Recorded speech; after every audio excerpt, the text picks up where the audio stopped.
नमस्कार प्यारे विद्यार्थियों, कैसे हैं आप सब।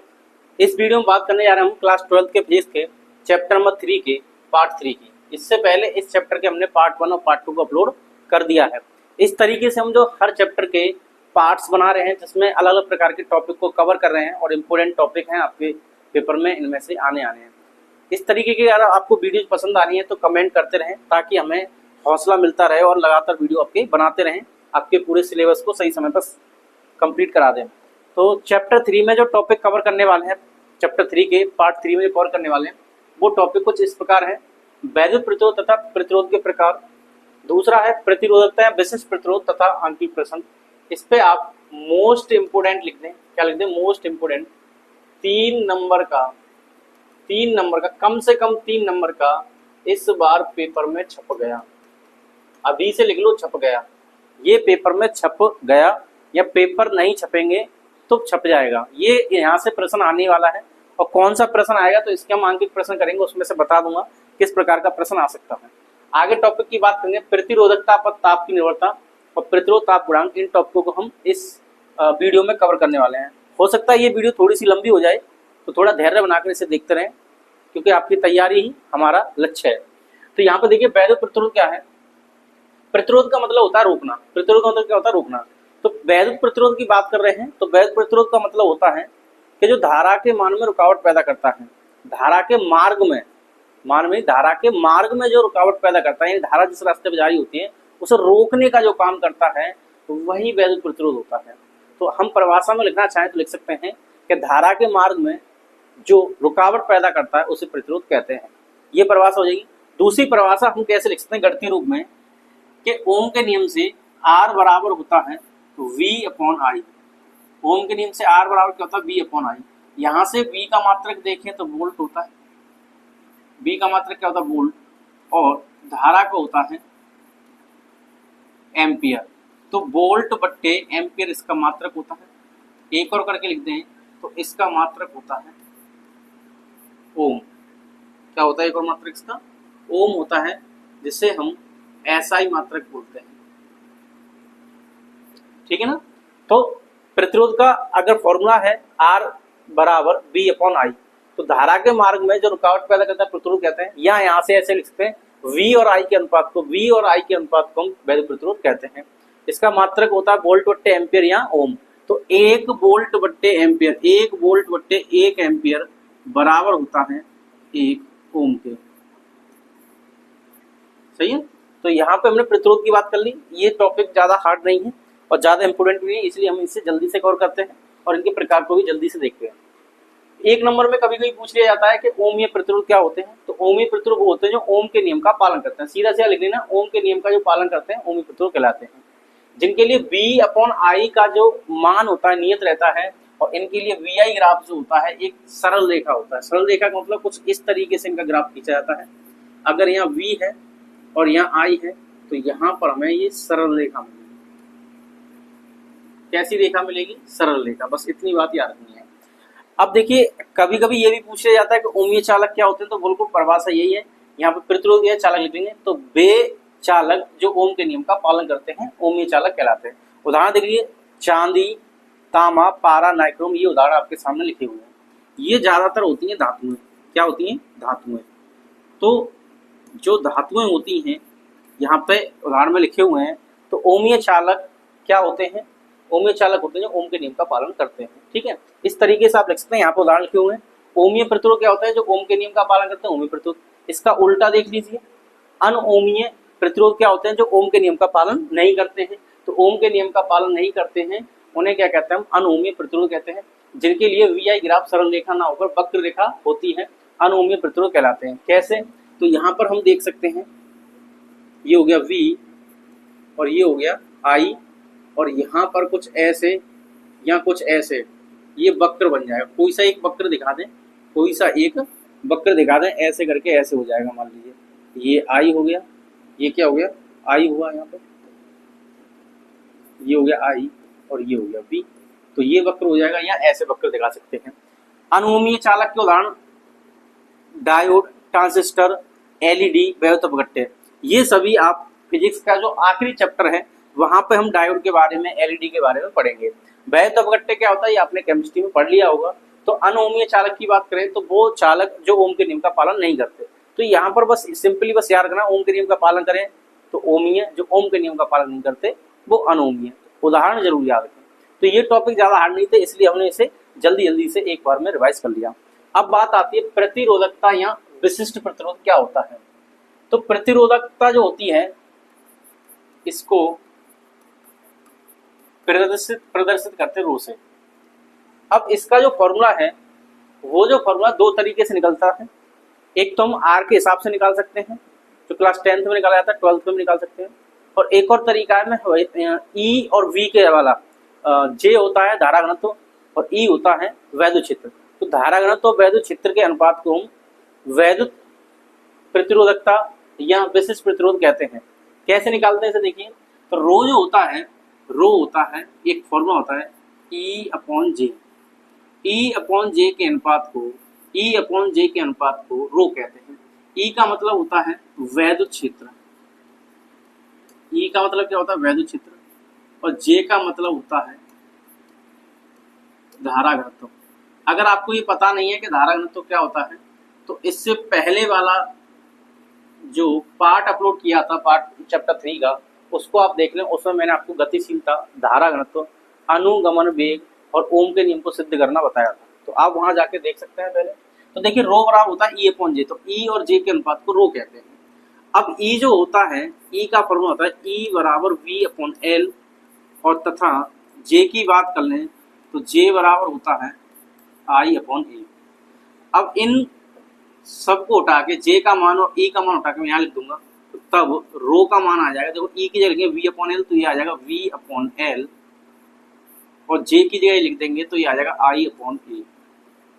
ठीक है। अब देखो ये इसके ऊपर भिन्न, इसके नीचे भिन्न, तो करते क्या है, इसका गुणा आखिरी वाले से करते हैं तो v गुणा a हो जाएगा, और इसका गुणा इसके साथ करेंगे। ठीक है। तो यहाँ पे आ जाएगा i और गुणा l। अब देखिए r बराबर अभी बताया था, r बराबर होता है v अपॉन आई। तो यहाँ पर आपको ये दिख रहा होगा v अपॉन आई क्या बन जाएगा, r बन जाएगा। तो रो बराबर हो जाएगा r, और ये आ गया आपका a, और अपॉन में आ जाएगा l। तो रो का फॉर्मूला निकल आया r a अपॉन l।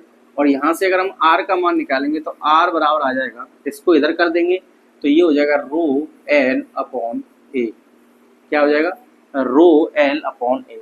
अब यहाँ पर रो है क्या, तो रो हमने अभी बताया था कि प्रतिरोधकता या विशिष्ट प्रतिरोध होता है जिसे हम रो से प्रदर्शित करते हैं। इसको बोलते क्या हैं, इसको बोलते हैं रो, यानी RH-O, रो कहते हैं इसे। ठीक है। अब इसके मात्रक की बात कर लें कि मात्रक क्या होता है, किसकी बात कर लें, मात्रक की। देखो R का मात्रक होता है ओम, क्षेत्रफल का होता है मीटर स्क्वायर, लंबाई का होता है मीटर, मीटर से मीटर एक मर जाएगा तो क्या बचेगा मात्रक, ओम मीटर। तो या करके हम इसे ऐसे लिख सकते हैं, क्या लिखेंगे, ओम और ये मीटर, इसका क्या है, ये मात्रक है। ठीक है। याद कर लेना, रो का मात्रक, रो का मात्रक क्या होता है, ओम मीटर होता है। इतनी बात सही है। अब यहाँ पे एक इम्पोर्टेंट बात आपको बता रहा हूँ, वो याद रखना कि रो जो होता है वो पदार्थ का गुण होता है। क्या होता है, रो पदार्थ का गुण होता है। अब यहाँ पे पदार्थ का गुण होता है, इससे मतलब क्या है, जैसे मान लीजिए मैं आपसे कहूँ लोहे के 3 टुकड़े आपके पास हैं, एक पहला 1 मीटर का, दूसरा 2 मीटर का, तीसरा 3 मीटर का। तो तीनों किसके बने हैं, लोहे के। तो लोहे का गुण तो समान होगा, चाहे 1 मीटर का टुकड़ा हो, चाहे 10 मीटर का हो, चाहे 500 मीटर का, चाहे 1000 मीटर का हो, लोहा का गुण जो समान रहेगा। कैसा रहेगा, समान रहेगा। तो इसका मतलब टुकड़े लोहे के चाहे कितने भी हो, 1 हो या 1000 हो, सबके लिए रो का मान बराबर रहेगा। सबके लिए रो का मान कैसा रहेगा, नियत रहेगा।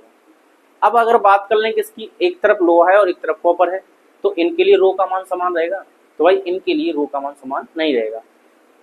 आयरन यानी लोहे के लिए अलग रहेगा, कॉपर के लिए अलग रहेगा। अगर एल्यूमिनियम तो एल्यूमिनियम के लिए अलग रहेगा, चांदी है तो चांदी के लिए अलग रहेगा। तो सभी धातुओं के लिए रो का मान अलग अलग होता है। तो रो एक गुण है, रो क्या पदार्थ का एक गुण है, समझ चुके होंगे क्या होता है।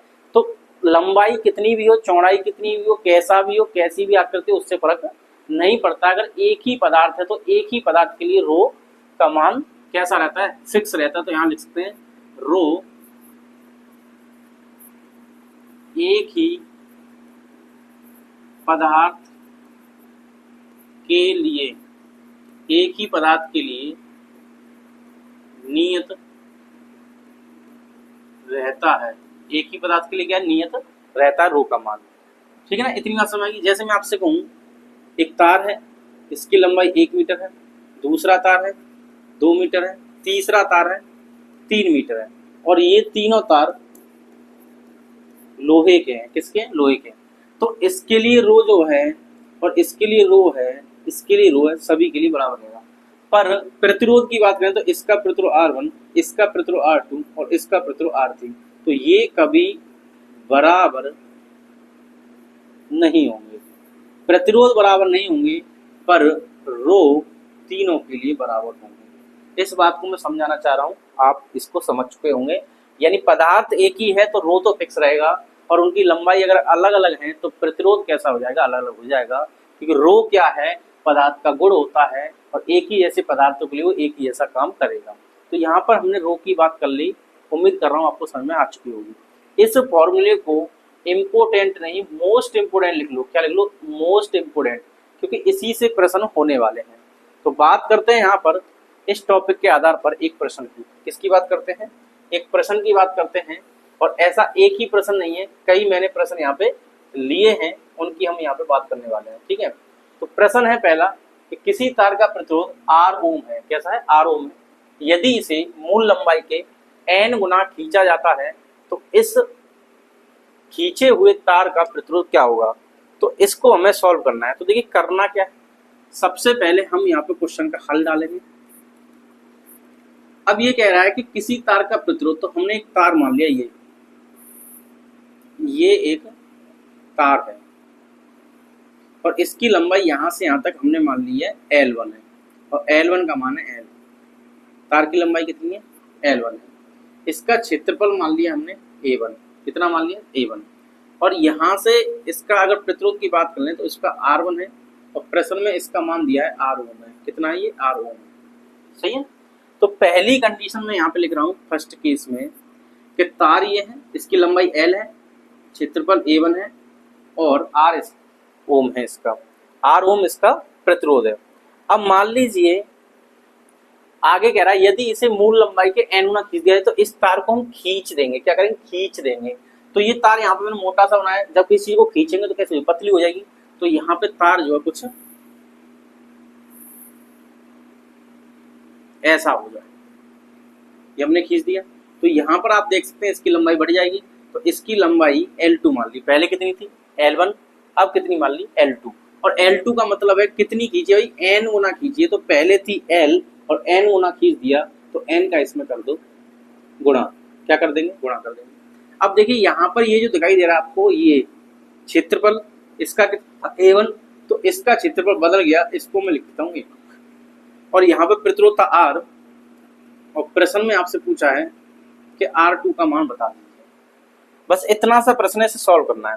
इसमें इंपॉर्टेंट बात ये होगी कि तार पहले जितना था, तार का पदार्थ जितना था पहले, उतना ही तार का पदार्थ बाद में रहेगा। जैसे मान लीजिए समझाने के लिए बता दूं कि 10 ग्राम का था पहले तार। कितना था? 10 ग्राम। अब इसे खींच दिया तो क्या ये 5 ग्राम का रह जाएगा या 15 ग्राम का हो जाएगा? ना तो 5 रहेगा ना 15 रहेगा, ये उतना ही ग्राम रहेगा। बस हमें खींच दिया है। क्या कर दिया? खींच दिया है। लंबाई बदली है, इसका क्षेत्रफल बदला है, पर आयतन नहीं बदला। यानी पहले जितना था बाद में भी उतना है। जैसे मैं आपसे कहूं कि आपने 1 लीटर पानी लिया है और 1 लीटर पानी भी बोतल में है। किसमें? बोतल में। और उस 1 लीटर पानी को आपने बाल्टी में डाल दिया, तो क्या पानी में कुछ बढ़ोतरी हुई? क्या पानी कुछ कम हुआ? तो ना तो बढ़ोतरी हुई ना कम हुआ। पानी जितना था उतना ही अब है। बस फर्क क्या है? पहले बोतल में था और अब बाल्टी में है। ऐसे ही तार में पहले मटेरियल जितना था अब भी मटेरियल उतना है। तार का पहले जितना आयतन था अब भी आयतन उतना है। बस फर्क क्या हुआ? क्षेत्रफल और लंबाई में बदलाव आ गया। तो यहाँ पे इंपोर्टेंट बात याद रखनी है, याद रखना है, लिख देता हूं मैं, याद रखना ही है। भाई याद रखना ही है अगर ऐसे प्रश्न करने हैं तो। क्या कि पहले जितना आयतन होगा तो पहली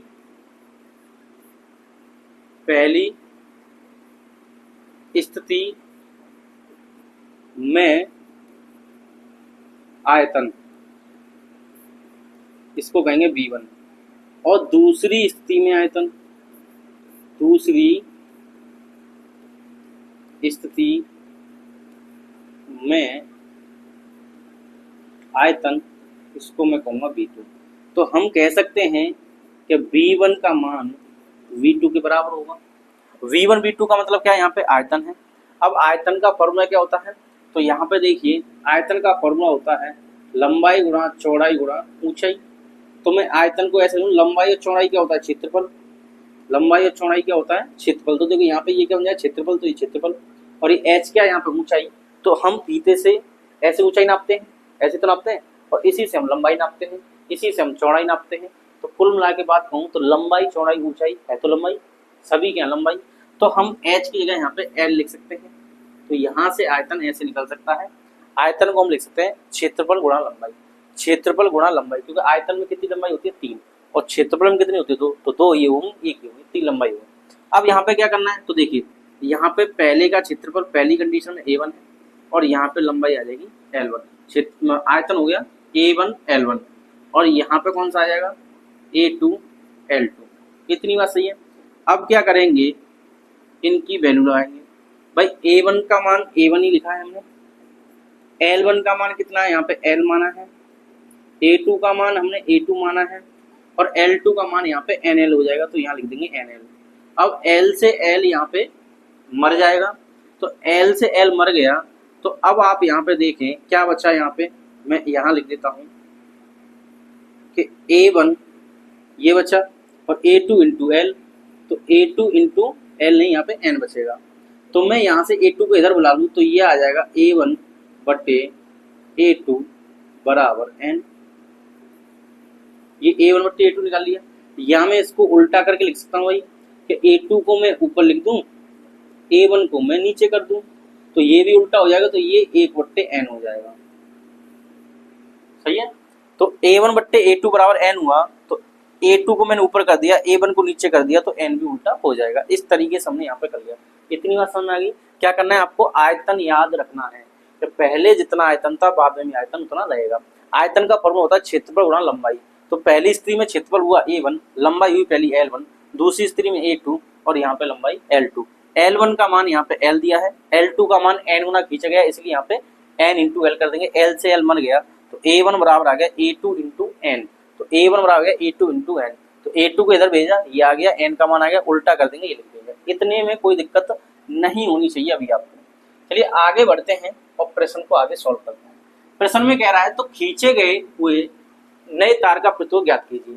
तो तार का प्रत्योग ज्ञात करने के लिए सबसे पहले हम पहला प्रत्योग ज्ञात करेंगे। तो रो बराबर R बराबर होता है रो L1 अपॉन A1, क्योंकि R का फॉर्मूला हो गया रो L अपॉन A।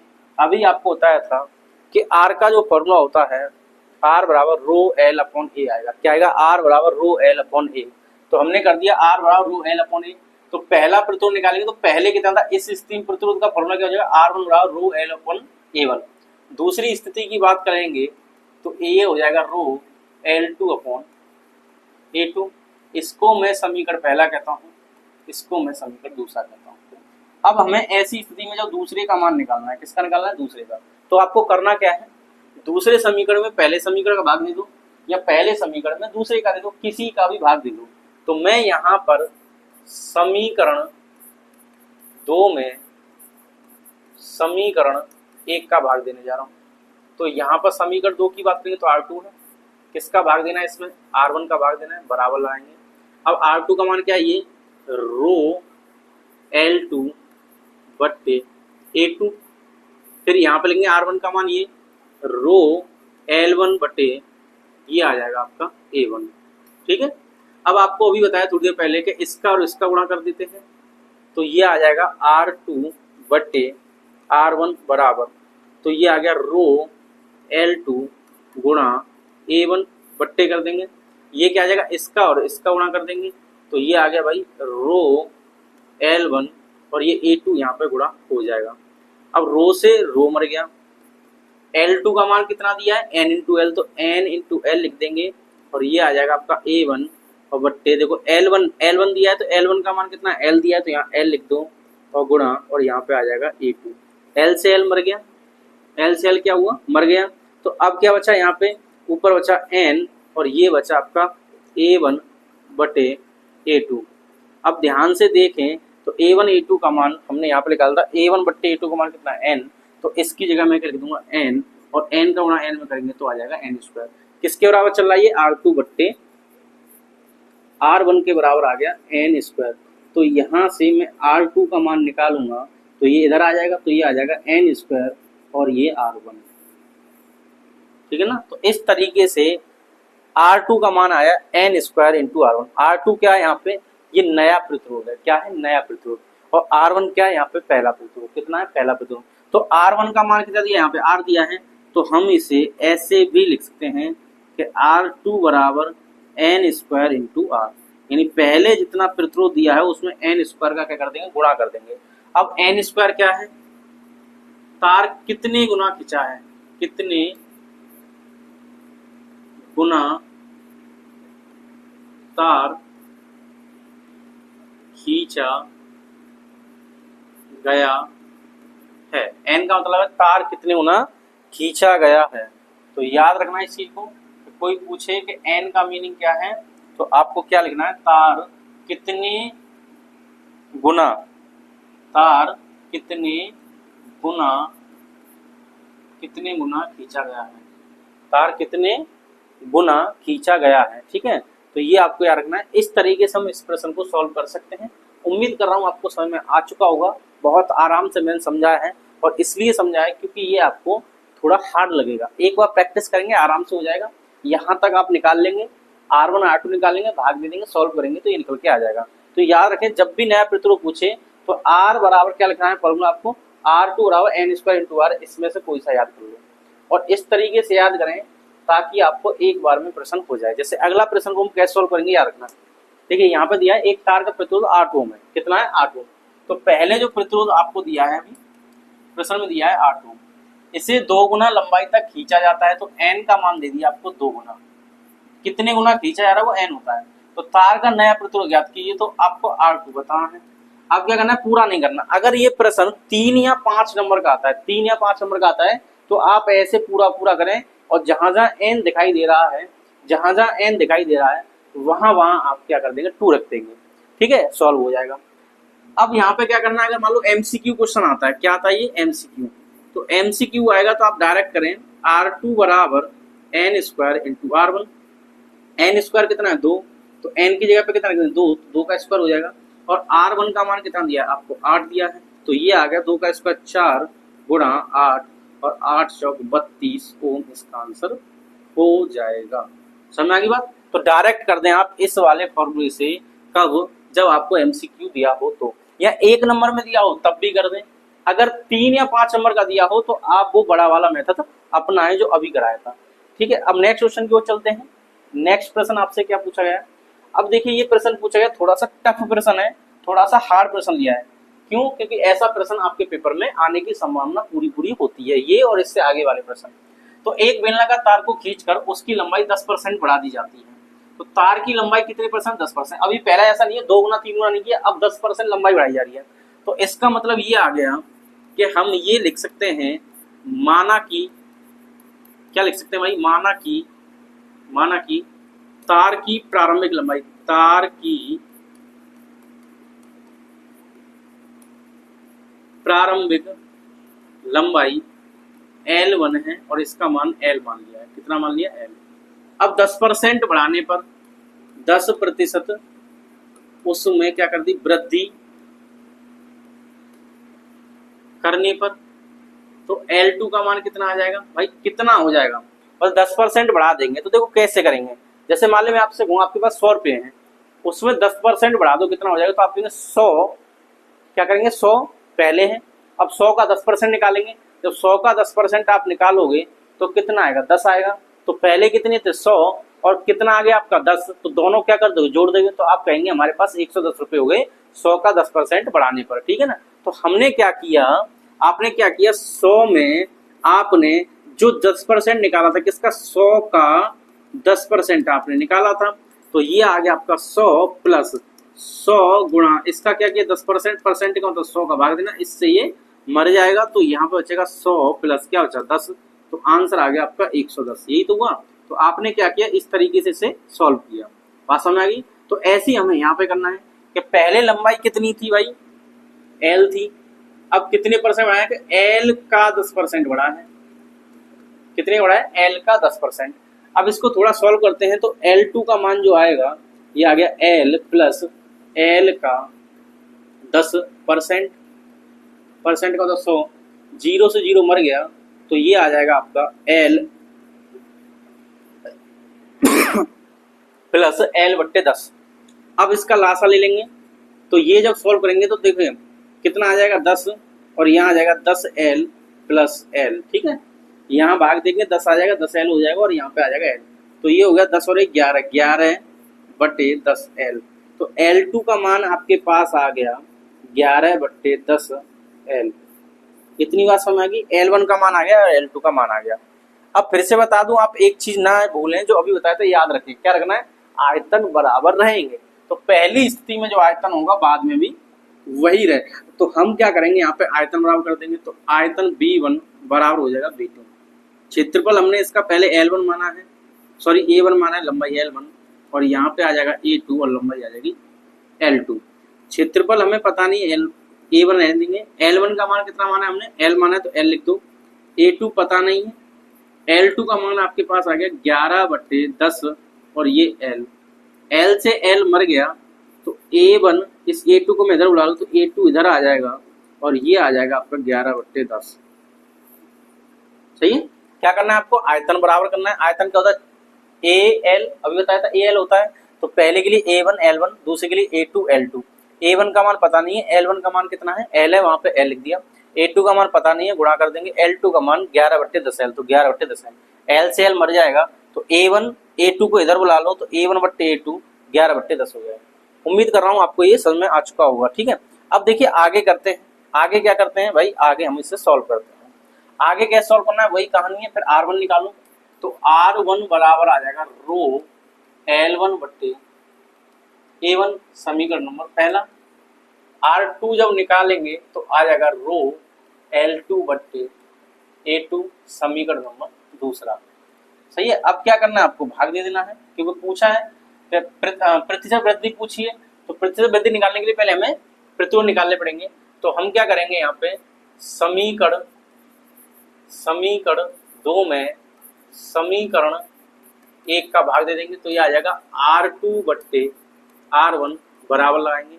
अब R2 का मान कितना, ये है रो L2 बट्टे A2, और बट्टे कर देंगे, आ जाएगा रो L1, क्या आ जाएगा, रो L1, तो यहाँ पर लिख देंगे हम रो L1, तो ये आ गया रो L1 बट्टे A1, ठीक है।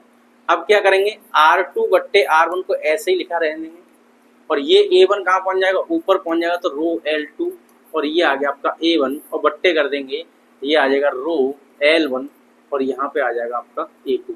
सही है, अब क्या करेंगे, इनकी वैल्यू लगा दो।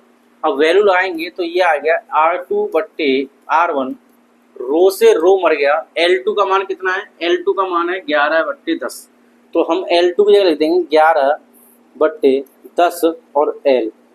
सही है ना, तो देखो ये है 11 L बट्टे 10 हो जाएगा, तो 11 L बट्टे 10 कर दिया।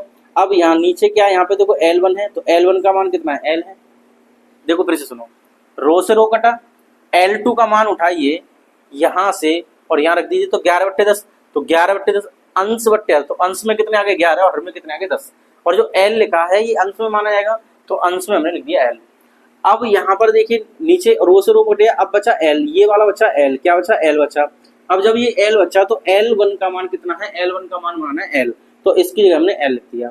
अब आप यहाँ पे ध्यान से देखिए तो बचता क्या है, A1 बट्टे A2 बचा, ये A1 बट्टे A2, तो A1 बट्टे A2 का मान है 11 बट्टे 10, तो यहाँ पे लिख देंगे 11 बट्टे 10। सही है, L से L मर जाएगा, तो ये आ गया R2 बट्टे R1 बराबर 11 का 11 में करेंगे तो 121 और 10 का 10 में करेंगे तो 100। इस तरीके से हमारा R2 बट्टे R1 का मान आ गया। सही है। अब प्रश्न में आपसे पूछा है वृद्धि। क्या पूछा है? वृद्धि।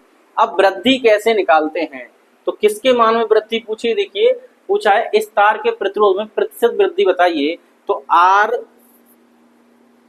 में प्रतिशत वृद्धि। तो वृद्धि जब भी प्रतिशत वृद्धि निकालते तो आपको फॉर्मूला रखना है, आखिरी वाले में पहले को हटाना है और पहले वाले से भाग देना है और 100 का गुणा करना है।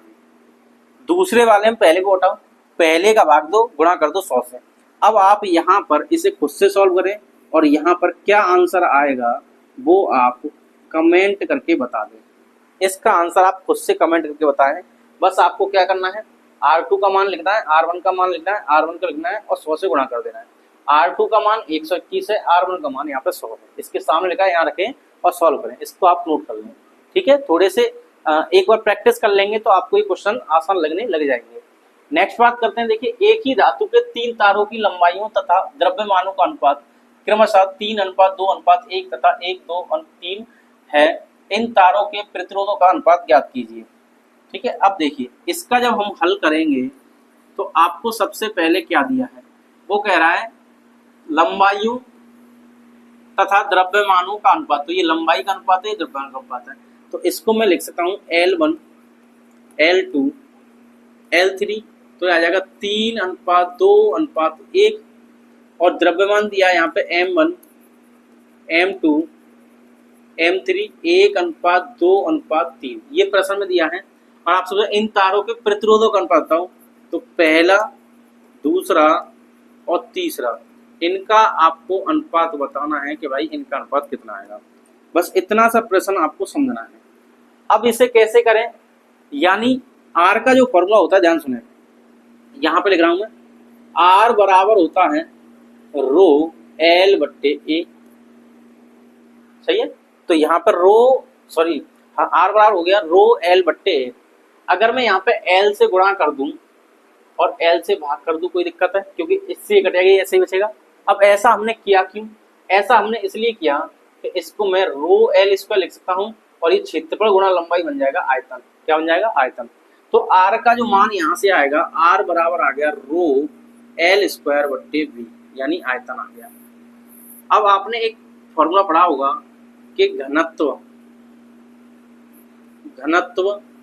बराबर होता है द्रव्यमान बट्टे आयतन। क्या होता है फॉर्मूला? घनत्व बराबर होता है द्रव्यमान बट्टे आयतन। अगर मैं यहाँ से आयतन निकालता हूं तो आयतन क्या आ जाएगा? V इधर आ जाएगा, ऊपर क्या है? द्रव्यमान, और नीचे आ जाएगा ये D, यानी घनत्व। घनत्व को D से दिखाते हैं, द्रव्यमान M और आयतन V। तो मैंने V को इधर भेज दिया, B को इधर भेज दिया और D यहाँ आ जाएगा। तो V आ गया इधर, D आ गया इधर, तो M बट्टे D आ गया। तो मैं इस वाली वैल्यू को यहाँ लिख सकता हूँ। तो R का मान जो अब आएगा, तो R बराबर आएगा रो L स्क्वायर बट्टे V की जगह मैं लिख दूंगा M बट्टे D, और ये D बट्टे में कहाँ पहुंच जाएगा? ऊपर। तो R का मान आ गया आपके पास रो L स्क्वायर D बट्टे M। ठीक है। अब देखिए प्रश्न कह रहा है एक ही धातु कैसी? एक ही। जैसे मान लो अगर मैं बार बार बता रहा हूँ लोहा है तो लोहा ही रहेगा, कॉपर है, एल्यूमिनियम है, चांदी है। तो एक ही क्या है? धातु है। तो एक ही धातु के लिए रो का मान तो फिक्स रहेगा। तो रो से तो कोई बदलाव प्रतिरोध पर नहीं आएगा, क्योंकि रो कैसा है? फिक्स। अब रो फिक्स है तो आगे कह रहा है तारों की लंबाई और द्रव्यमानों का अनुपात दिया है। तो इसका मतलब यहाँ पे ये डी का मतलब घनत्व। तो घनत्व भी कैसा रहेगा? फिक्स रहेगा। तो रो और डी नियत रहेंगे। तो यहाँ लिख देंगे रो और डी नियत रहेंगे। रो और डी कैसे रहेंगे? नियत रहेंगे। तो अब बचा क्या? तो R का मान जो है ये निर्भर करेगा किस पे? L स्क्वायर और M पर। किस पर निर्भर करेगा भाई? L स्क्वायर और M पर निर्भर करेगा। तो हम यहाँ से R1 निकालेंगे, ध्यान सुनिए, R1 निकालेंगे तो R1 क्या आ जाएगा? L1 स्क्वायर बट्टे M1। ऐसे जब मैं R2 निकालूंगा तो ये हो जाएगा L2 स्क्वायर बट्टे M2, और मैं R3 निकालूंगा तो ये आ जाएगा L3 स्क्वायर बट्टे M3। ठीक है, अब इनको वैल्यू को रख दीजिए और यहाँ से आंसर सीधा सीधा निकालिए। तो R1 जो आएगा कितना आ जाएगा भाई R1, तो R1 आ जाएगा L1 का स्क्वायर। L1 कितना है यहाँ पे, L1 है 3, तो ये L1 की जगह 3 है तो 3 का स्क्वायर कितना आ गया 9, और यहाँ पे कितना आ जाएगा M1, M1 का कितना यहाँ पे 1 है, तो 1 का स्क्वायर 1 आ जाएगा। ठीक है, ये कर देंगे पहला। R2 की बात करूंगा मैं, तो R2 कितना आ जाएगा यहाँ पे भाई बताइए, R2 कितना आ जाएगा, तो R2 कितना आ जाएगा, ये आ जाएगा आपका L2 का स्क्वायर। तो L2 कितना है आपका, देखो ये L1 3 हो गया, L2 कितना हो गया 2, तो 2 का स्क्वायर कितना हो जाएगा 4, और M2 कितना है यहाँ पे 2 है, तो 2 का आ जाएगा 2, तो ये R2 का जो आएगा 2 से 2 कट जाएगा, 2 आ जाएगा। ठीक है, इससे ये 2 बार कट जाएगा। अब R3 की बात करेंगे, तो R3 जो आएगा L3 कितना 1, तो 1 का स्क्वायर 1, और M3 कितना है यहाँ पे, M3 3, तो 3 यहाँ पे आ जाएगा 3, कितना आएगा 3। देखो फिर से देखो, L1 स्क्वायर यानी 3 का स्क्वायर 9, और M1 का मान आपको 1 दिया, 1 लगा देंगे, तो यहाँ पे R1 जो आएगा ये 9 के अनुपाती हो जाएगा। R2 की बात करेंगे, तो यहाँ पे L2 का स्क्वायर, L2 कितना है 2, तो 2 का स्क्वायर कितना आ गया 4, और M2 कितना है, M2 2 है, तो यहाँ 2 लिख देंगे, तो 2 से 2 कट जाएगा। R3 की बात करेंगे, तो R3 में L3 का स्क्वायर यानी 1 का स्क्वायर 1 हो जाएगा, और M3 यानी 3 है, तो यहाँ पे 3 लिख देंगे, तो ये इतना आ जाएगा। इतनी बात ठीक है। अब हमें इनका अनुपात निकालना है, तो अनुपात निकालना है तो R1 अनुपात R2 अनुपात R3, सीधा सीधा इन्हें अनुपात में लिख दीजिए। किस में लिखेंगे, अनुपात में, तो ये आ जाएगा 9 अनुपात ये आपका 2 अनुपात 1/3। सही है। अब क्या करेंगे आप, R1 अनुपात R2 अनुपात R3, तो ये जो 3 है 3 का इन तीनों में गुणा कर दो, तो यहाँ हो जाएगा 9 3 27, इसमें 3 का गुणा करो कितना आ जाएगा 3 दूनी 6, और इसमें 3 का गुणा करेंगे 1 आ जाएगा। क्यों करते हैं कि हर में जो भी नंबर आता है इसके नीचे भी नंबर होता है, इसके नीचे भी नंबर होता, तो सभी का एलसीएम लेके यानी लासा लिख के ऊपर गुणा कर देते, ताकि हमें हर हट जाता और अनुपात में आंसर आ जाता। तो इस तरीके से यहाँ से R1 R2 R3 का ये यहाँ पर आंसर आ जाएगा। ठीक है, तो इसको आप नोट कर लीजिए, इस चीज का ध्यान रखें, ये यहाँ पर कंसेप्ट की है, इस कंसेप्ट को आपको समझना है यहाँ से और वहां तक ले जाना है। सही है, चलिए अगले प्रश्न की ओर चलते हैं। ये भी प्रश्न इंपोर्टेंट है, बोर्ड ने पूछा है आपको कई बार, इस प्रश्न को सॉल्व करते हैं।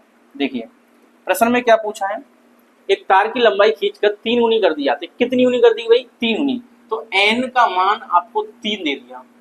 तार के एक नियत विभवांतर के स्रोत से जोड़ने पर तार के प्रतिरोध, पदार्थ की प्रतिरोधकता तथा मुक्त इलेक्ट्रॉन की अनुमत चाल पर क्या प्रभाव पड़ेगा। तो प्रतिरोध कितना हो जाएगा, तो प्रतिरोध मैंने बताया था कि n स्क्वायर इंटू R1 होता है, तो n की जगह कितना 3, तो 9R हो जाएगा, मतलब 9 गुना, कितना हो जाएगा भाई 9 गुना।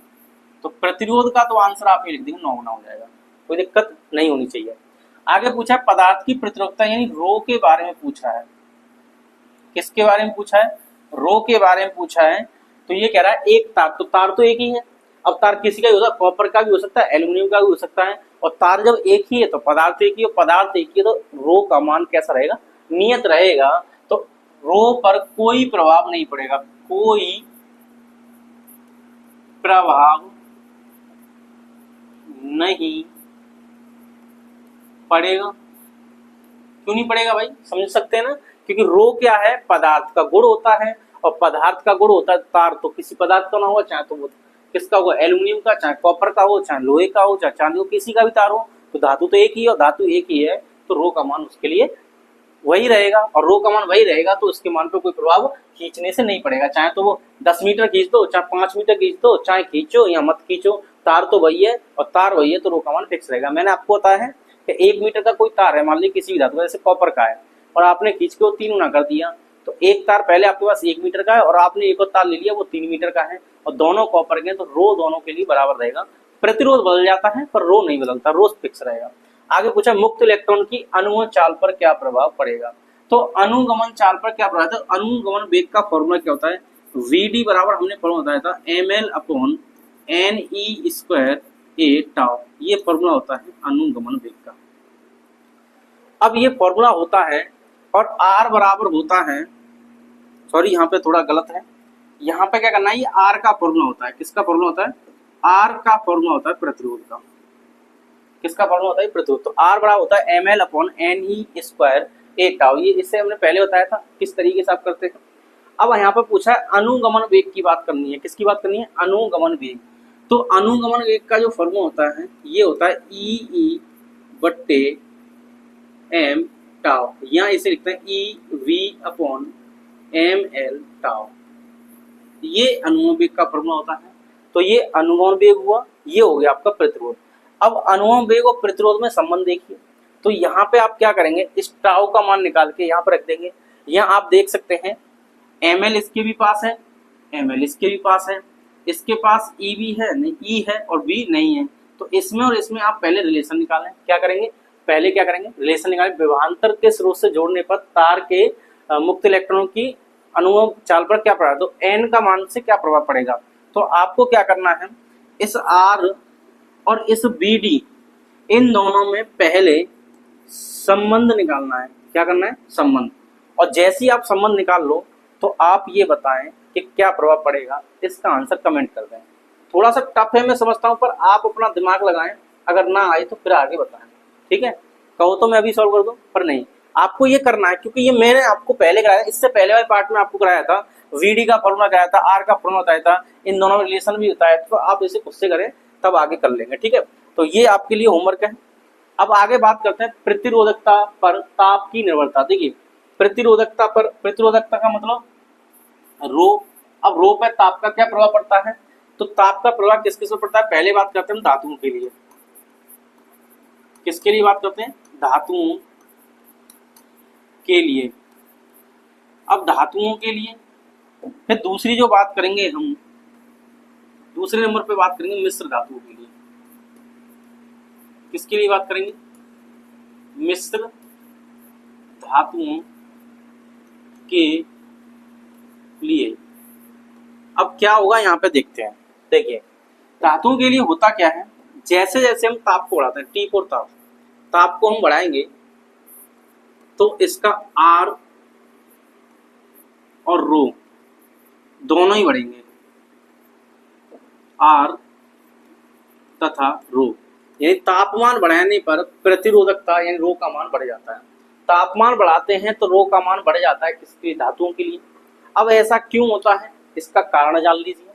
कारण पूछा जाए तो कारण लिख सकते हैं यहाँ पे, कारण कि होगा क्या, ध्यान सुनना। तापमान बढ़ाएंगे तो किसी धातु में क्या होता है, मुक्त इलेक्ट्रॉन होते हैं, और मुक्त इलेक्ट्रॉन होता है, हमने उस ताप को बढ़ा दिया।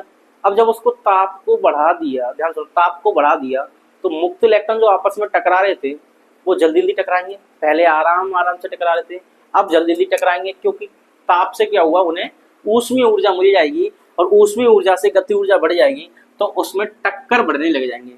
तो इसका मतलब जो है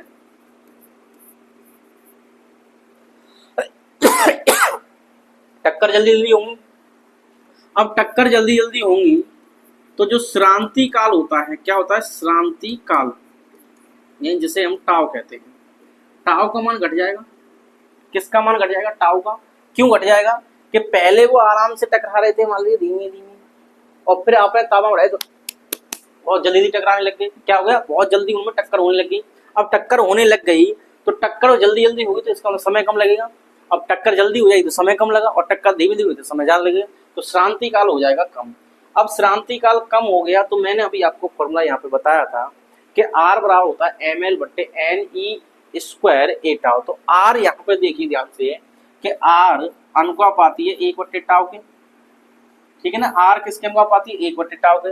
तो यहाँ पर हम बात कर ले इसकी, तो टाउ का और आर का संबंध क्या है, तो टाउ का और आर का संबंध है 1 टाउ यहाँ पे। अब प्रश्न देखिए, इसका मान तो घट गया तो इसका मान कैसा हो जाएगा, बढ़ जाएगा। इसलिए आप लिख देंगे कि आर का मान इसके बाद लिख देंगे कि आर का मान बढ़ जाता है, तथा आर बढ़ेगा तो रो का मान भी बढ़ेगा। कारण समझ में आ गया। अब एक और चीज है यहाँ पे, आपको मैं एक और बता देता हूँ कि जैसे जैसे हम ताप बढ़ा रहे हैं तो धातुओं में क्या होता है, इलेक्ट्रॉनों की संख्या भी बढ़ती है। यहाँ पे देखिए आर का जो है एन की कहानी भी साथ चल रही है यहाँ पे एन। तो देखिए ये फिक्स होता है, ये भी फिक्स होता है, ये भी फिक्स होता है, ये भी फिक्स होता है, एन और टाउ बचते हैं। तो एन का मान बढ़ेगा तो आर का मान घटेगा। यानी जैसे हम किसी धातु का अगर हम ताप बढ़ाते हैं तो उसमें इलेक्ट्रॉनों की संख्या, मुक्त इलेक्ट्रॉनों की संख्या भी बढ़ जाती है। अब आप ये कहेंगे कि सर मुक्त इलेक्ट्रॉन की संख्या बढ़ गई तो प्रतिरोध तो कम हो गया। इस फॉर्मूले के हिसाब से आपने कहा कि टाउ का मान कम है तो आर का मान ज्यादा है। बिल्कुल सही है, ये बात सही है। अब मैं आपसे कह रहा हूं कि आपसे मैं कह रहा हूं कि एन का मान बढ़ जाएगा ताप बढ़ाने पर, तो एन बढ़ेगा तो आर कम होगा। तो एक जगह आर बढ़ रहा है, एक जगह आर घट रहा है। इस फॉर्मूले ऐसे दो चीजें उल्टी कैसे हो सकती हैं, सोचने वाली बात है। तो यहाँ पे आपका कंफ्यूजन दूर करता हूं कि ये बात सही है कि टाउ का मान कम हो जाएगा और आर का मान बढ़ जाएगा, लेकिन ये बात सही नहीं है। किसके लिए? धातुओं के लिए सही नहीं है। अब क्यों नहीं है? सही नहीं है किसके लिए? धातुओं के लिए। क्यों नहीं है? क्योंकि धातुओं में क्या है, पहले से ही बहुत ज्यादा मुक्त इलेक्ट्रॉन होते हैं। लगभग धातुओं में जो मुक्त इलेक्ट्रॉनों की संख्या है 10⁻29 पर मीटर क्यूब। ये क्या है? धातुओं में किसकी संख्या? ये मुक्त इलेक्ट्रॉनों की संख्या है, मुक्त इलेक्ट्रॉनों की संख्या है। तो ये धातुओं में पहले से ही इतनी संख्या है, और आप तापमान बढ़ा देंगे तो इस पर कोई खास असर नहीं पड़ेगा। जैसे मान लीजिए 1 करोड़ पहले से ही आपके पास कोई चीज है, जैसे 1 करोड़ रुपए हैं और आपको कोई 10-20 रुपए और दे जाए, तो आप पे कोई ज्यादा पैसे वाले तो हुए, आप तो पहले से ही हैं।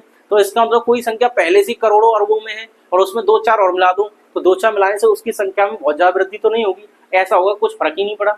यानी समुद्र में 1 लोटा पानी और डाल दो या 1 गिलास पानी डाल दो, क्या समुद्र का पानी बढ़ जाएगा? नहीं बढ़ेगा। तो हम क्या कहें, 1 गिलास पानी या 1 लोटे पानी का कोई फर्क नहीं पड़ेगा। तो तापमान बढ़ाने से जो इलेक्ट्रॉन बाहर निकलेंगे, पहले से इतने सारे इलेक्ट्रॉन हैं कि थोड़े से और आ जाएंगे तो कोई ज्यादा फर्क नहीं पड़ेगा। इसलिए ये वाली जो बात है ये वैलिड नहीं है, सही नहीं है धातु के लिए। तो आप याद रखना, ये वाली बात सही मैंने यहाँ पे लिख दिया है, ठीक है। अब बात आती है मिश्र धातु की। तो मिश्र धातुओं में यही होता है, ताप अगर बढ़ाते हैं तो आर का मान बढ़ता है तथा रो का मान भी बढ़ता है, पर धातुओं से थोड़ा कम। धातुओं से थोड़ा कम, ठीक है ना। धातुओं से थोड़ा कम होती है कहानी। तो धातुओं के लिए और मिश्र धातुओं के लिए ये कहानी होती है, रखे ताप बढ़ाने पर प्रतिरोध का मान बढ़ता है, प्रतिरोधकता भी बढ़ती है। मिश्र धातुओं के लिए भी ऐसा ही होता है। तो इन चीजों को आप शॉर्ट में लिख लें, कारण वही लिख देना, यहाँ पे काम कर जाएगा। आगे बात करते हैं किसकी? दो तो हो गए धातु और धातु और मिश्र धातु की। अब बात कर ले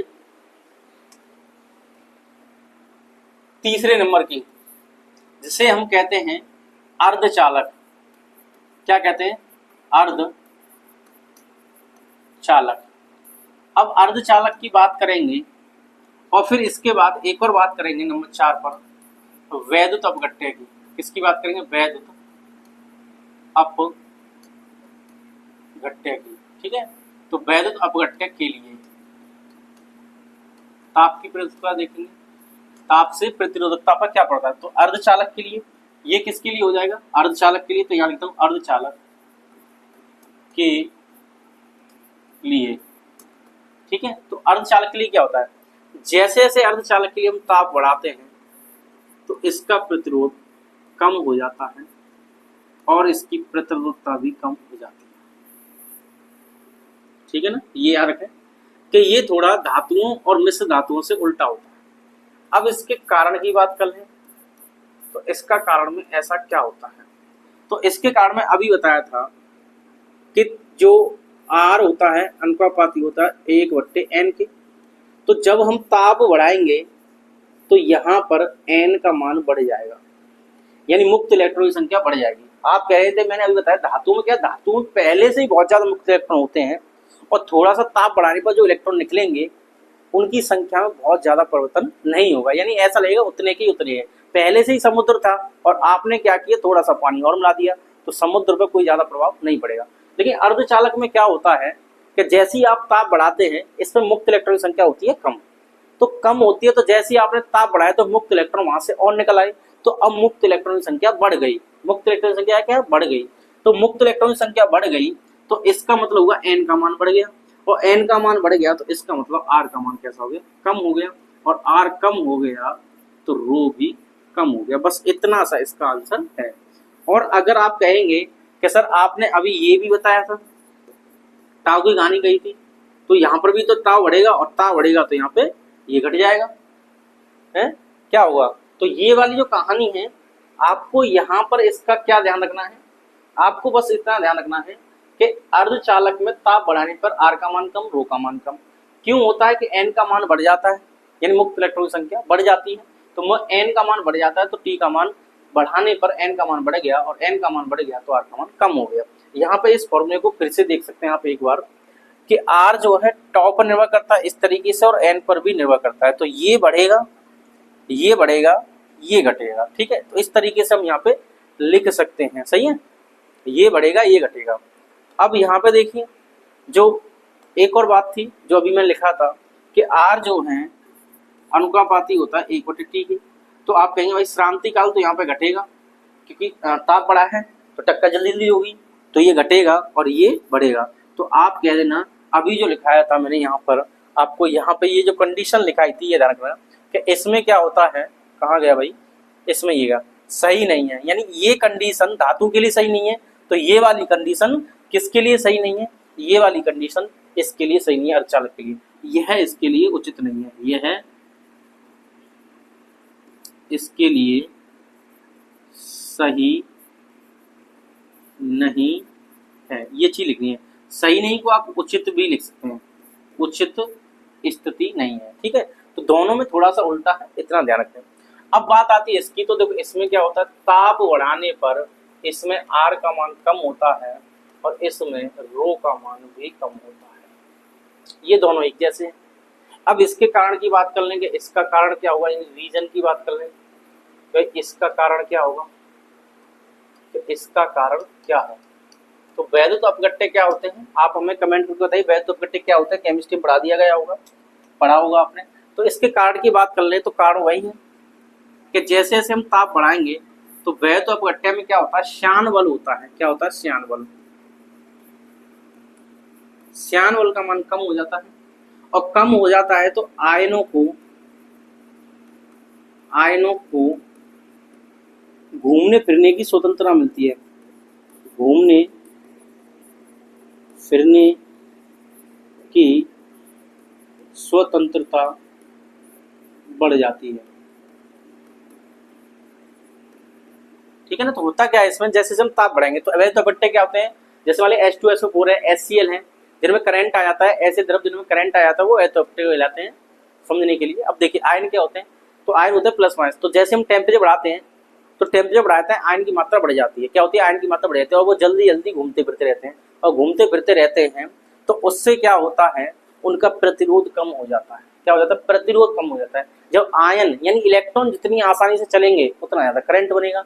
अब यहाँ पे घूमने फिरने की स्वतंत्रता बढ़ जाने का मतलब है कि इलेक्ट्रॉन एक जगह से दूसरे बहुत आसानी से जाएंगे और बहुत आसानी से जाएंगे तो उनकी विपरीत दिशा में धारा बनेगी, तो इलेक्ट्रॉन गए तेजी से, धारा आ गई तेजी से, तो इलेक्ट्रॉन की जाने की दिशा ये, धारा के आने की दिशा ये, तो धारा बढ़ जाएगी, धारा का मान बढ़ने का होता है चालकता बढ़ना और चालकता बढ़ने का होता है प्रतिरोधकता कम होना, तो इस वजह से यहाँ पे आर और रो का मान कम हो जाता है। तो ये कहानी थी अर्धचालक और वैद्युत अपघट्य के लिए। लास्ट टॉपिक जो है इस वीडियो का ये देखते हैं और जल्दी से खत्म करते हैं, प्रतिरोधकता ताप गुणांक, इसको अल्फा से प्रदर्शित करते हैं, इससे अल्फा, एल्फा प्रदर्शित करते हैं इसे एल्फा से।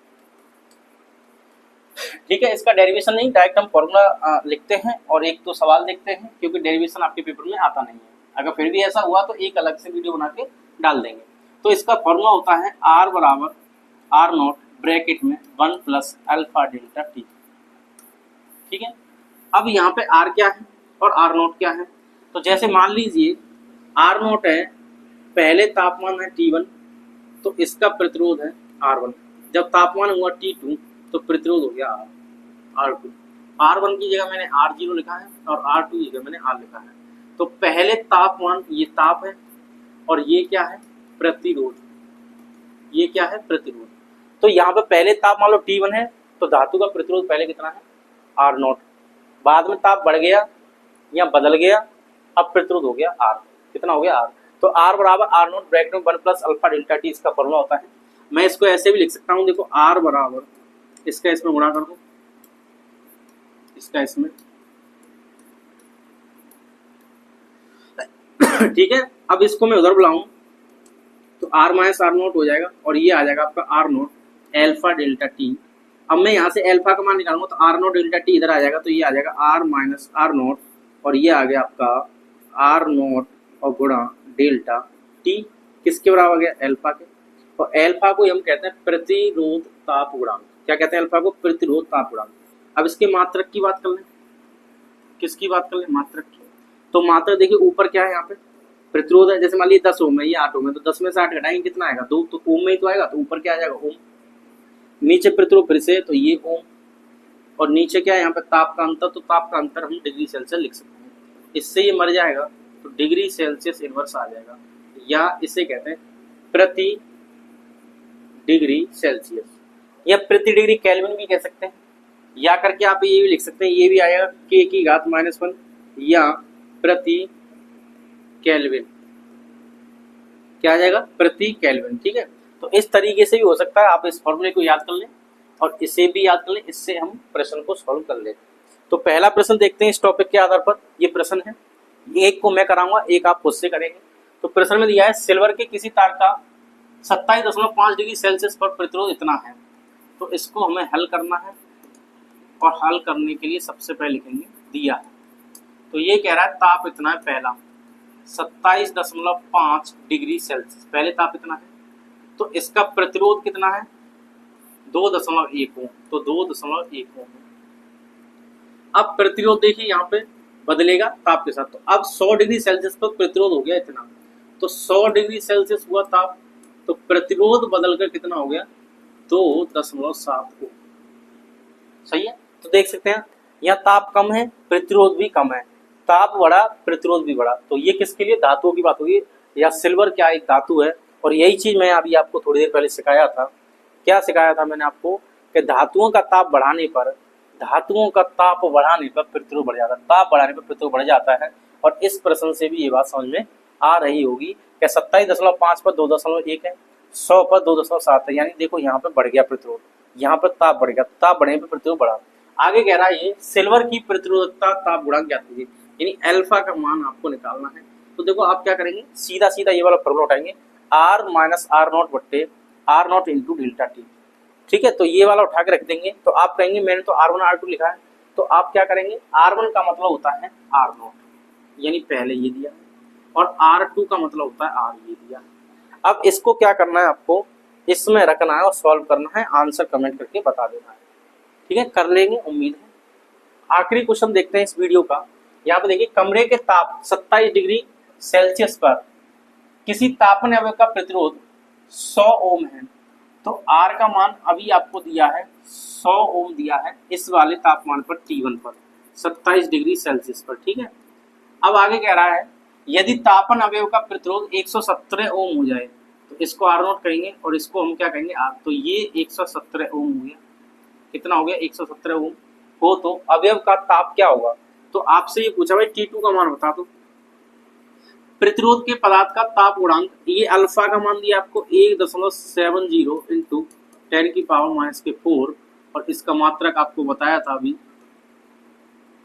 क्या होता है, डिग्री सेल्सियस इनवर्स, यानी प्रति डिग्री सेल्सियस।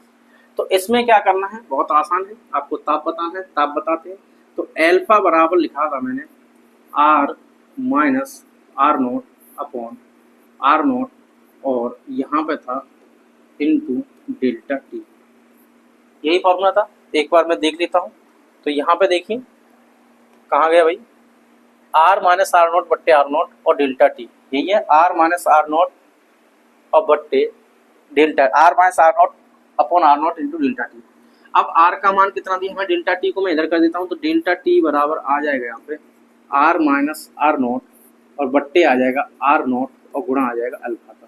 सही है, अब R का मान कितना दिया 117, तो यहाँ पे लगा देंगे 117 माइनस R0 का कितना दिया है 100 दिया है, तो यहाँ पे लिख देंगे आप 100 और बट्टे R0 का कितना दिया है, R0 भाई दिया है 100 और गुणा अल्फा का मान 1.70 गुणा 10⁻⁴।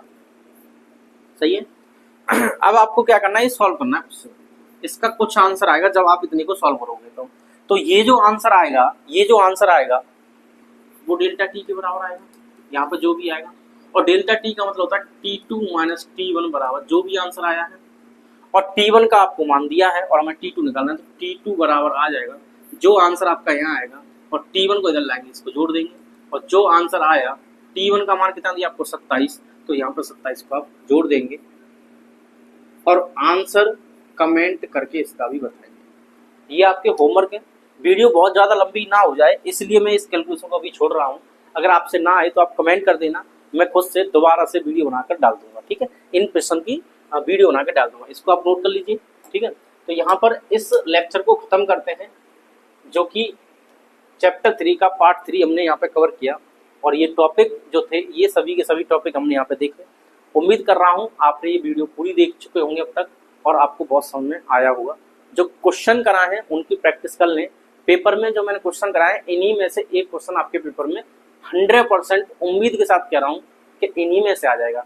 फिर भी अगर संख्या चेंज होती है तो आप थोड़ा सा देख लें। तो इस वीडियो में इतना ही, मिलते हैं नेक्स्ट में। पढ़ते रहिए, मुस्कुराते रहिए। जय हिंद।